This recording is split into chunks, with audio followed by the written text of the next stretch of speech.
The U.S. government is shut down starting today. TSA workers and air traffic controllers are at the risk of not getting paid. What to expect coming up.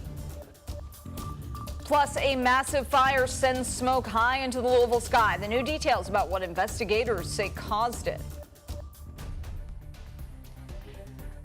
It is 6:01 here on your Wednesday. We are following breaking news overnight of the federal government shutdown as we take a live look out over the Capitol building in Washington, D.C., where as of midnight, the government did officially set that shutdown. Senators not yet reaching a deal on a budget continuation. It is our big story as we say good morning to you, Kentuckiana. I'm Grace McKenna. And I'm Jim Stratman. It's something we're going to be following today as lawmakers will be back in the Capitol trying to work out a deal. But before we get to that, we should flip over to October. Yeah. We're flipping the page on the calendar and we're bringing in the same forecast we had in September, Matt. Yeah, and almost in August as well. Temperatures are still feeling, I will say this, our mornings do feel very fall-like. So if you're a morning person and you enjoy fall weather, these mornings are perfect for you. Lower 60s right now near the airport, 60 near Bowman Field, north winds continuing to bring in a lot of that dry air. It's the afternoons that start feeling like that second summer. So as of right now, temperatures are in the upper 50s near Seymour and Scottsburg, 55, 61 in Elizabethtown, 63 in Hodgeville, 61 near Mumfordville. And you'll notice on the satellite and radar, we continue to stay quiet and dry to start off this Wednesday morning. A few clouds developing farther off towards our west. Those are going to flow our direction as we go later into this Wednesday. Closer into our evening hours, we'll see some partly cloudy skies, but don't get your hopes up. Rain chances still are staying out of the forecast. We've got another round of clear conditions hopping on the school bus here in the next few moments with temperatures in the lower 60s, warming up into the mid 80s just as we go later on into this afternoon with plenty of sunshine still expected. So as we go later on into our morning hours, we're still going to stay quiet and dry. A few of those clouds start to arrive just past 12 p.m. There will be a decent mix of sun and clouds throughout the afternoon and evening time, and we'll continue staying dry as we head into the night with a few of those clouds continuing. That's a look at your Wednesday details. More weather coming up soon. Here's an update on traffic this morning. We do have two slow spots on I-65 that could cause a few holdups this morning.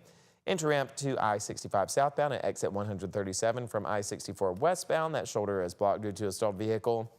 Also on I-65 northbound, the right-hand shoulder is blocked just before exit 130 on the Crittenden Drive. Keep that in mind if it's part of your commute.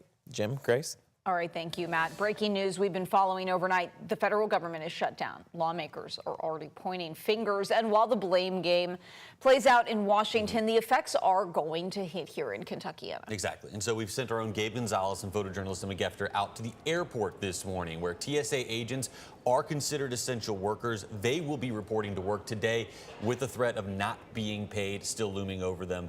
Gabe, good morning to you. Hey, good morning, Jim and Grace. Yeah, you said it. Essential workers like TSA agents and air traffic controllers, they're required to show up to work today, even at the risk of not getting paid. Take a look behind me, what we're seeing right now. This is the shortest that the line has been so far this morning. We've been here for about an hour now. Really no crazy lines or anything like that. Nothing out of the ordinary, I'm being told, just for a normal Wednesday morning. Now, a vote failed on Tuesday, which led to this shutdown at midnight. There's currently no spending plan, and around 750,000 federal workers will be impacted. Democrats are demanding funding for health care subsidies that are expiring for millions of people under the Affordable Care Act, and Republicans are not negotiating with these demands and want to keep the cuts linked to President Donald Trump's most recent piece of legislation. So Republicans are blaming Democrats, Democrats are blaming Republicans. Take a listen. The Democrat caucus here in town, in the Senate, has chosen to shut down the government. Their bill, they call it clean, we call it totally partisan. There was no input from Democrats. Not a single line in their bill had input from Democrats. We can do things during the shutdown that are irreversible, that are bad for them and irreversible by them, like cutting vast numbers of people out, cutting things that they like, cutting programs that they like. Now on Tuesday, as you just heard, President Trump hinted that a shutdown might not just be temporary, but a chance to make deeper, more permanent cuts. So obviously, what does this mean for Louisville? Well, if you work for the federal government, your paycheck could be delayed, but also airport lines, which is why we're here this morning.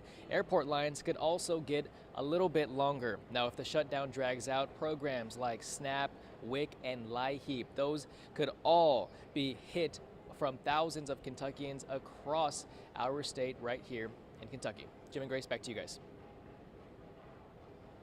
To look back, the last government shutdown in 2018 lasted for 35 days. Many essential workers, including TSA officers and air traffic controllers, called out sick, saying without a paycheck, they couldn't afford childcare. That led to airport delays and even some flight cancellations. Now, ABC News reports that more congressional votes are expected today, but if senators are not able to come to a deal, progress would have to wait until at least Friday, since they're off tomorrow for the Yom Kippur holiday. Meanwhile, starting today, funds for the Meals on Wheels program are being slashed by 60% due to federal level cuts. The program delivers lunchtime meals to homebound senior citizens in Louisville. Officials say deliveries to those seniors will go down from 5 meals a week to just 2. Governor Andy Beshear talked about the cuts during his Team Kentucky update, saying Meals on Wheels grew during COVID and the need is still there. This morning, we're learning what sparked the fire that tore through a Louisville business out near Muhammad Ali International Airport yesterday. It started in the afternoon out at BLC Industries off of Strawberry Lane. That's where crews rushed to battle heavy smoke coming from a docking bay. Firefighters had it under control in about 40 minutes, and thankfully nobody was hurt. The smoke could be seen lifting from the building for miles. Investigators say an employee accidentally set off a hot wire inside the building, and that is what sparked those flames. Someone told us that there was a fire nearby, so we came out and we looked out there and saw the blazing flame. There was a lot of cars going through this Strawberry Parkway. BLC makes air filtration and HVAC products. Right now, a person is recovering after being pulled from a burning home in southern Indiana.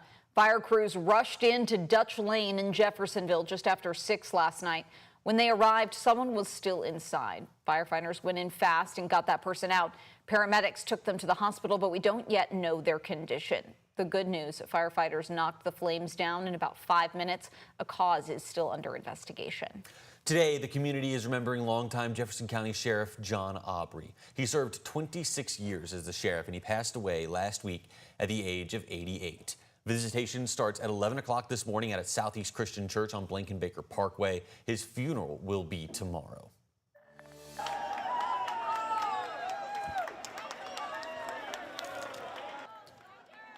A sea of red, white, and blue filled Muhammad Ali International last night. The community welcoming home 83 veterans from their honor flight to Washington, D.C. The ground crew from Honor Flight Bluegrass tells us it was their biggest crowd yet.